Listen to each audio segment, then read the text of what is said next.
प्यारे बच्चों, अर्थशास्त्र की क्लास में तुम्हारा स्वागत। बच्चों, कल मैंने टॉपिक स्टार्ट किया था उपभोक्ता के व्यवहार का सिद्धांत। बच्चों, आज ये दूसरा टॉपिक है। उसी टॉपिक के अंतर्गत एक क्वेश्चन कल कराया जा चुका है। आशा करता हूँ कि वो सब जो कराया जा रहा है आप सब लोग अपनी कॉपियों पर उसको लिखते जा रहे होंगे। इसीलिए मैं पूरे टॉपिक को नहीं करा रहा हूँ, उसमें जो इम्पोर्टेंट क्वेश्चंस हैं वही तुम्हें करा रहा हूँ। कल मांग की मूल्य सापेक्षता, मांग की कीमत लॉच वाला क्वेश्चन कराया था, और आज इसी टॉपिक में ये दूसरा क्वेश्चन है। सीमांत उपयोगिता ह्रास नियम की उदाहरण एवं रेखा चित्र की सहायता से स्पष्ट व्याख्या कीजिए।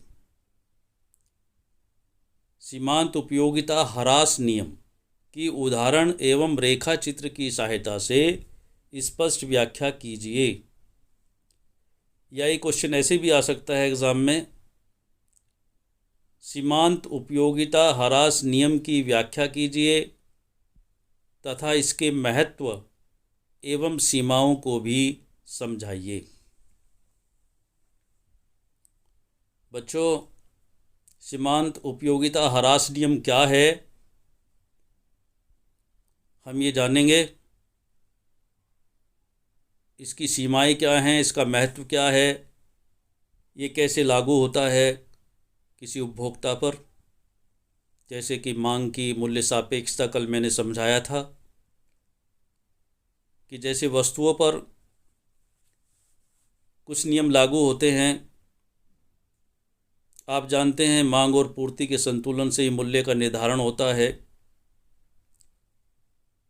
मूल्य का घटना बढ़ना मांग को प्रभावित करता है।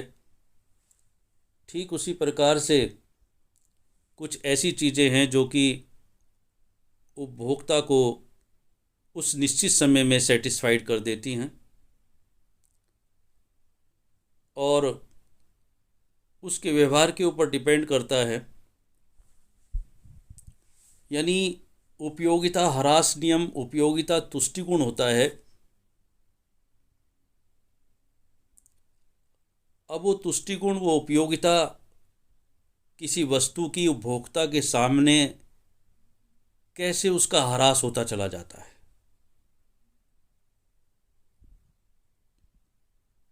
सबसे पहले हम इसका साधारण बोलचाल की भाषा में क्या अर्थ है समझेंगे। बच्चों, मनुष्य की आवश्यकताएं असीमित होती हैं तथा एक समय विशेष पर किसी आवश्यकता विशेष को ही संतुष्ट किया जा सकता है। आवश्यकताओं की इसी विशेषता पर सीमांत उपयोगिता ह्रास नियम आधारित है। इसका सबसे पहले उल्लेख ऑस्ट्रियन अर्थशास्त्री H.H. गोसेन ने किया था। H.H. गोसेन। किंतु इस नियम की विस्तृत एवं वैज्ञानिक व्याख्या का श्रेय मार्शल को दिया जाता है। इस नियम की कुछ परिभाषाएं भी हैं जो कि विभिन्न अर्थशास्त्रियों ने दी हैं। तो ये बात क्लियर हो गई बच्चों, और अच्छी तरह से समझ लें। आप जानते हैं कि मानव की आवश्यकताएं सीमित हैं और उसके पास साधन सीमित हैं। लेकिन सबसे पहले अपनी असीमित आवश्यकताओं में से वह उन आवश्यकताओं को पूरा करता है जो उसके लिए बहुत ज़रूरी हैं। अर्थात हम यदि आवश्यकताओं को देखें तो आवश्यकताओं को हम 3 भागों में बांट सकते हैं। जीवन रक्षक आवश्यकताएं, आरामदायक आवश्यकताएं और विलासिता की आवश्यकताएं। बच्चों, जीवन रक्षक आवश्यकताएं रोटी, कपड़ा और मकान है। आरामदायक आवश्यकताएं, मान लीजिए मैं अपने कॉलेज में साइकिल से जाता हूँ और मैं चाहता हूँ कि मेरे पास एक बाइक हो। बाइक आरामदायक आवश्यकता है, लेकिन यदि मेरे पास साधन नहीं है तो मुझे वो आवश्यकता पूरी नहीं करनी चाहिए, अर्थात वो पैसा उधार लेकर, कर्ज लेकर प्रयोग नहीं करना चाहिए। विलासिता की आवश्यकताएं वो होती हैं, यदि मेरे घर पर एक पुराना टीवी है, लेकिन आजकल मार्केट में बहुत अच्छी अच्छी एलईडी आ रही हैं, मैं सोचता हूँ कि किसी से उधार लेकर मैं भी अपने पड़ोसियों की तरह, अपने साथियों की तरह इसको परचेज करूँ, तो वो मेरे लिए विलासिता की आवश्यकता है, हानिकारक आवश्यकता है, अर्थात मेरे टेंशन को बढ़ाएगी। तो इसलिए जब मेरे पास साधन हो जाएगा, पैसा हो जाएगा, तो आई विल परचेज, मैं खरीद लूँगा।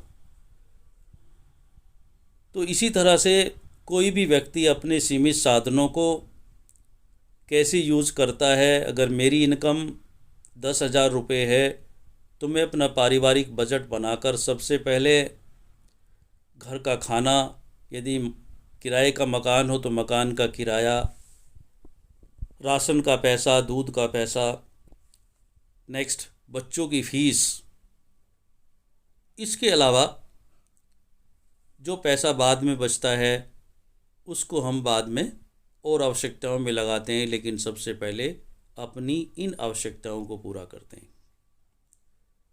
तो बच्चों, मार्शल ने ये कहा कि किसी व्यक्ति के पास वस्तु विशेष के स्टॉक में एक दी हुई मात्रा में वृद्धि होने पर उसे जो अतिरिक्त लाभ प्राप्त होता है वह स्टॉक में होने वाली प्रत्येक वृद्धि के साथ घटता जाता है। यदि मेरे पास एक पेन है तो मैं उसकी केयर करूँगा और उसे सही रखूँगा, लेकिन यदि मैंने 10 पेन खरीद रखे हैं तो जब मुझे ज़रूरत पड़ेगी तो एक भी नहीं मिलेगा। क्योंकि उसकी उपयोगिता मेरे लिए कम होती चली जाएगी। इसीलिए मार्शल ने ये बात कही कि जब हम किसी वस्तु का स्टॉक बना लेते हैं तो उसकी उपयोगिता हमारे लिए कम होती जाती है। प्रोफेसर चैपमैन के अनुसार जितनी ही कोई वस्तु अधिक मात्रा में हमारे पास होती है उतनी ही हम उसकी अधिक वृद्धि कम अंश में चाहते हैं। ये तो हमारे पास बहुत पड़ी है, कोई दूसरी चीज़ होनी चाहिए, या उतनी ही हम उसकी वृद्धि नहीं चाहते और ज़्यादा उसको नहीं चाहते। उसका इम्पोर्टेंस, उसका महत्व हमारे लिए कम होता जाता है, अर्थात उसकी उपयोगिता का ह्रास होता जाता है। यदि मेरे पास कोई बाइक है और मेरे पास पैसा है तो निश्चित रूप से उस बाइक का इम्पोर्टेंस मेरे लिए कम हो जाएगा, कोई मैं और दूसरी अच्छी बाइक खरीदना चाहूँगा। इसी तरह से व्यक्ति के पास जो साधन हैं, सीमित साधनों में अपनी असीमित आवश्यकताओं की वो पूर्ति करता है। कितने भी साधन हो लेकिन आवश्यकताएं असीमित होती हैं, वो कभी उनकी पूर्ति पूर्णतया नहीं कर पाता। उदाहरण द्वारा हम इसका स्पष्ट कर सकते हैं। मान लीजिए एक कंज्यूमर है, एक उपभोक्ता है। बच्चों, आप जानते हैं जब कोई उपभोक्ता किसी चीज़ का सेवन करता है तो जो वह उसका सेवन करता जाता है उसका इम्पोर्टेंस, उसकी उपयोगिता उसके लिए कम होती जाती है। इसको हम एक उदाहरण के द्वारा स्पष्ट कर सकते हैं। मान लीजिए एक व्यक्ति बहुत भूखा है और वह किसी होटल पर, किसी नानबाई की दुकान पर रोटी खरीदने के लिए जाता है। चूँकि वो कई दिन से भूखा है और वो कहता है कि मुझे रोटी चाहिए, एक रोटी कितने की है? और वो होटल वाला, वो नानबाई उसे कहता है कि एक रोटी 10 रुपये की है।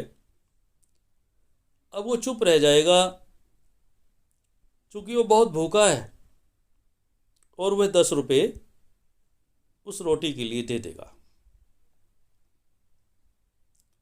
लेकिन रोटी खाने के बाद एक रोटी उसने खा ली, थोड़ी भूख शांत हुई, अर्थात उस रोटी की उपयोगिता आगे उसके लिए अब कम होती जाएगी। अब वो नानबाई उसे कहता है कि एक रोटी और ले लो। तब वो कहता है कि ले तो सकता हूँ, लेकिन मैं तुम्हें इसके लिए 8 रुपये दूंगा। और बाय द वे वो रोटी उसे 8 रुपये में मिल जाती है। अब 2 रोटी में उसकी भूख और शांत हो जाती है। फिर वो नानबाई उसे रोटी लेने के लिए आग्रह करता है। वो कहता है कि मैं रोटी तो ले लूँगा, लेकिन मैं 5 रुपये दूंगा। और रोटी उसे 5 रुपये मिल जाती है। उसके बाद फिर नानबाई उसे रोटी के लिए कहता है, तो वो कहता है कि मैं इस रोटी के लिए 2 रुपये दूंगा। और बाय द वे वो रोटी उसे 2 रुपये में मिल जाती है। फिर वो उसे रोटी लेने के लिए कहता है। वो कहता है कि दे दे दे, ना तो ना दे, पैसा नहीं दूंगा। अर्थात उस रोटी के लिए, 5वीं इकाई के लिए, पहली इकाई पर वो 10 रुपये देने के लिए तैयार था, दूसरी के लिए 8, तीसरी के लिए उसने 5 दिए, चौथी के लिए उसने 2 दिए, और 5वीं रोटी के लिए वो एक भी पैसा देना नहीं चाहता। इसका मतलब हर बार प्रत्येक इकाई का जो भी उसने यूज़ किया, उसका तुष्टिगुण, उसकी उपयोगिता उसके लिए कम होती गई, क्योंकि उसकी भूख शांत होती गई। अर्थात उपभोक्ता के व्यवहार का सिद्धांत, उसका व्यवहार क्या होता गया? चेंज होता गया। भूख शांत होती गई, व्यवहार चेंज होता गया, और प्रत्येक अगली इकाई के लिए वो कम मूल्य देने के लिए तैयार रहा। और एक ऐसी स्थिति आई जबकि वो उसी रोटी के लिए, जिसके लिए उसने शुरू में 10 रुपये दिए थे, एक भी पैसा देने के लिए तैयार नहीं है। यदि वो फ्री में देना चाहता है तो दे सकता है। बाय द वे उसने फ्री में दे दी, उसने खा ली। उसके बाद वो आगे और रोटी उसे देता है। अब उसको उसका तुष्टिगुण प्लस में नहीं, माइनस में मिलना शुरू हो जाएगा। उसके लिए उस रोटी से लाभ के बजाय उसे हानि होना शुरू हो जाएगा। तो निश्चित रूप से वही रोटी जिसके लिए 10 रुपये देना चाहता था, उसके लिए उसने शून्य भी दिया, मना कर दिया, और उसी रोटी की उपयोगिता उसके लिए लाभदायक नहीं बल्कि हानिकारक सिद्ध हो गई। इसलिए फिर दोबारा ऐसे ये सुनाता हूँ। माना एक व्यक्ति अपनी भूख संबंधी आवश्यकता की संतुष्टि के लिए रोटी की विभिन्न इकाइयों का उपभोग करता है।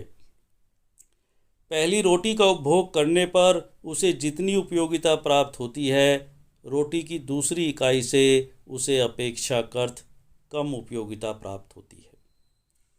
वह ज्यों-ज्यों रोटी की अगली इकाइयों का उपभोग करता जाता है, त्यों-त्यों उनके उपभोग से प्राप्त सीमांत उपयोगिता घटती जाती है।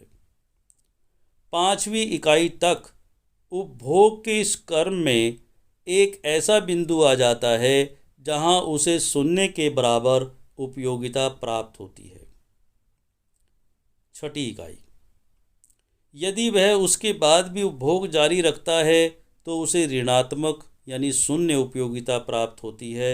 7वीं इकाई, रोटी की विभिन्न इकाइयों के उपभोग से प्राप्त उपयोगिता को ऐसे भी हम इस तालिका के आधार पर दिखा सकते हैं। ये नीचे एक तालिका दी गई है बच्चों, देखो इसमें तालिका में 3 इसके खाने बने हुए हैं। पहले में रोटी की इकाइयाँ हैं 1 2 3 4 5 6 7, और दूसरे खाने में प्राप्त सीमांत उपयोगिता इकाइयों में, और तीसरे में कुल उपयोगिता इकाइयों में। देखो इसमें दिया गया कि पहली रोटी के लिए वो उसे 8 रुपये के बराबर उपयोगिता प्राप्त होती है, दूसरी रोटी के लिए उसने 7 रुपये दिए, तीसरी के लिए 5, चौथी के लिए वो 3 देने के लिए तैयार है, पाँचवीं के लिए 1, और छठी के लिए, चूँकि उसके लिए छठी रोटी की उपयोगिता 0 है, और 7वीं रोटी यदि वो खाता है तो उसे -2 यानी ऋणात्मक उपयोगिता प्राप्त होती है। अब ये हुआ प्राप्त सीमांत उपयोगिता। अब इधर तीसरे खाने में हम देखेंगे कुल उपयोगिता। पहली रोटी से 8, दूसरी से 8 में 7 जोड़ दिया 15, फिर 15 में 5 जोड़ दिया 20, फिर चौथी रोटी से 20 में 3 जोड़ दिया 23, फिर 23 में 1 जोड़ दिया 24, फिर छठी रोटी जब वो खाता है तब भी उसे 24 ही पूर्ण संतुष्टि का बिंदु है, 24 उसका। और जब वो 7वीं रोटी खाता है तो ये जो 24 पूर्ण संतुष्टि का बिंदु था उसमें से माइनस होना शुरू हो गया। अब -2 ऋणात्मक उपयोगिता उसे मिली तो -2 हो गया 24 में से। अब ये घटना शुरू हो गया, यानी हमने इसमें देखा ऊपर से कि उसे घटती दर से उपयोगिता प्रत्येक इकाई की मिलती जा रही है, लेकिन एक ऐसा बिंदु आता है जहां उसके लिए उन रोटियों की उपयोगिता 0 हो जाती है और यही उसका पूर्ण संतुष्टि का बिंदु है। लेकिन यदि इसके बाद भी वो अगली इकाई का प्रयोग करेगा तो उसके लिए घटती दर से उसकी उपयोगिता प्राप्त होनी शुरू हो जाएगी। इसी तालिका को हम एक रेखा चित्र के द्वारा भी प्रदर्शित कर सकते हैं। नीचे रेखा चित्र द्वारा इसका निरूपण किया गया है। तो देखो बच्चों, ये एक डायग्राम बनाया गया। इसमें एक तरफ 1 2 3 4 5 6 7 8 ये रोटी की इकाइयाँ ली गई हैं, और इधर रोटी की इकाइयों से प्राप्त उपयोगिता 1 से लेकर 8 तक, और नीचे भी दी गई हैं, चूँकि माइनस में भी हम देखेंगे कि उसे माइनस में भी मिलता है। तो सबसे पहले हमने देखा रेखा चित्र OX है। इस अक्ष पर रोटी की इकाइयाँ दिखाई गई हैं OX पर। OY है, उस अक्ष पर उनसे प्राप्त उपयोगिता को दिखाया गया है। चित्र से स्पष्ट है कि रोटी की प्रथम इकाई से उपयोगिता 8 इकाई के बराबर प्राप्त होती है। तो देखो हमने 1 पर, पहली रोटी पर सीधा 8 पर लाइन खींची है और उसको ऊपर मिला दिया U बिंदु पर। जैसे जैसे रोटी की अधिकाधिक इकाइयों का उपयोग किया जाता है वैसे वैसे उपयोगिता घटती जाती है।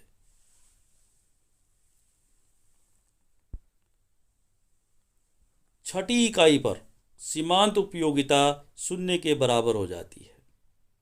यदि पूर्ण संतुष्टि का बिंदु, यही पूर्ण संतुष्टि का बिंदु कहलाता है, चूँकि ये OX पर मिल जाता है। देखिए छठी, चाहे तीर का निशान लगा हुआ है और यहाँ पर ये 6 पर लगा हुआ है, 6 पर, ये 6 OX अक्ष पर पड़ता है, इसलिए ये पूर्ण संतुष्टि का बिंदु है।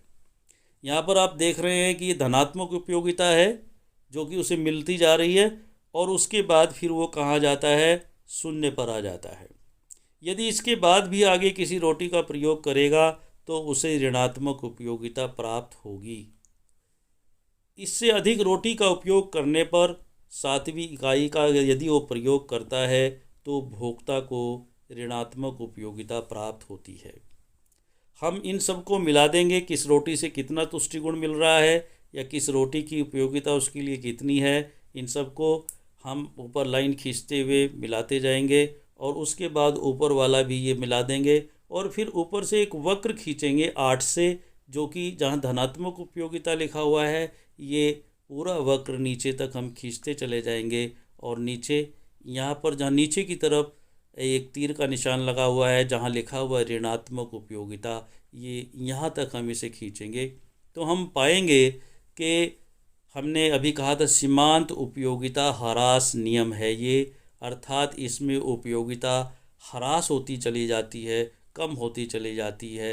वस्तु वही है लेकिन उसकी उपयोगिता जो शुरू में होती है वो बाद में नहीं रहती। उसके बाद इस नियम का क्या महत्व है? इस नियम का महत्व क्या है? देखो बच्चों, इस नियम के महत्व के अंतर्गत 3 बातें आती हैं। यह नियम विभिन्न वस्तुओं के उत्पादन को प्रोत्साहन देता है। दूसरा, यह नियम मांग के नियम का आधार है। तीसरा, यह नियम समसीमांत उपयोगिता नियम का आधार है।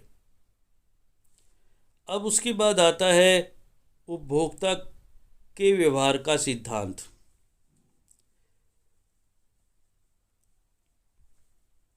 इसमें यह नियम उपभोक्ता की बचत का आधार है। यह नियम जीवन स्तर एवं कार्य क्षमता के आधार की व्याख्या करता है। यह नियम प्रगतिशील कर प्रणाली का आधार है। यह नियम उपभोक्ता, उत्पादक एवं वित्त मंत्री के लिए महत्वपूर्ण है। उसके बाद नियम की कुछ सीमाएं हैं। यह नियम निम्नलिखित दशाओं में लागू नहीं होता। कहाँ लागू नहीं होगा बच्चों? जब उपभोग की गई वस्तु की इकाई बहुत छोटी हो। अगर वो रोटी की इकाई है तो वो बराबर की होनी चाहिए। मान लीजिए एक बार बड़ी रोटी खा ली और उसके बाद छोटी छोटी रोटी बनाते चले गए तो वहाँ ये नियम लागू नहीं होगा। अर्थात जिस चीज़ का उपभोक्ता सेवन करता है, यूज करता है, उपभोग करता है, उस वस्तु की इकाई प्रत्येक बार समान होनी चाहिए। जब उपभोक्ता की मानसिक स्थिति सामान्य ना हो, अर्थात उपभोक्ता यदि ड्रिंक किए हुए है, किसी नशीली चीज़ का सेवन किए हुए है, तो वह सामान्य से ज़्यादा उस चीज़ का प्रयोग कर सकता है। वहाँ ये ऐसे व्यक्ति के लिए ये नियम लागू नहीं होगा। तीसरा, जब इच्छा दुर्लभ वस्तुओं, मुद्रा आदि के संचय की हों। मान लीजिए कोई व्यक्ति है, वो ज़्यादा पैसा खर्च नहीं करना चाहता और उसकी इच्छा हमेशा पैसा बचाने की रहती है, तो ऐसे उपभोक्ता के संबंध में भी ये नियम लागू नहीं होगा। जब वस्तु के उपभोक्ताओं की संख्या में वृद्धि हो जाए, मान लीजिए बहुत सारे उपभोक्ता हों और उनकी संख्या में वृद्धि हो जाए, तो उपभोक्ता अलग अलग प्रकार के हो सकते हैं। ये एकल व्यक्ति पर लागू होता है, बहुत सारे उपभोक्ताओं पर लागू नहीं होगा। जब उपभोग प्रारंभ ही हुआ हो, अर्थात उपभोग प्रारंभ ही हुआ हो और लगातार चलता जाए, तभी ये नियम लागू होगा। ऐसा नहीं अब 2 रोटी खा ली, आधे घंटे का फिर बीच में गैप ले लिया, फिर 2-3 खा ली, फिर बीच में गैप ले लिया, 2-3 खा ली, ऐसे नहीं। ये कंटिन्यू प्रोसेस में होना चाहिए। जब प्रारंभ होता है और उसके ठीक अंत तक ये प्रक्रिया जारी रहनी चाहिए कि वो उस वस्तु का कितना उपभोग कर सकता है।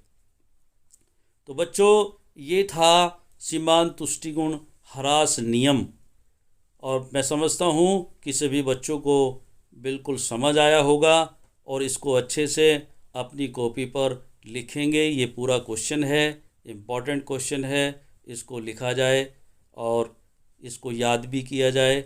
बहुत अच्छे, ठीक है, थैंक यू वेरी मच। 22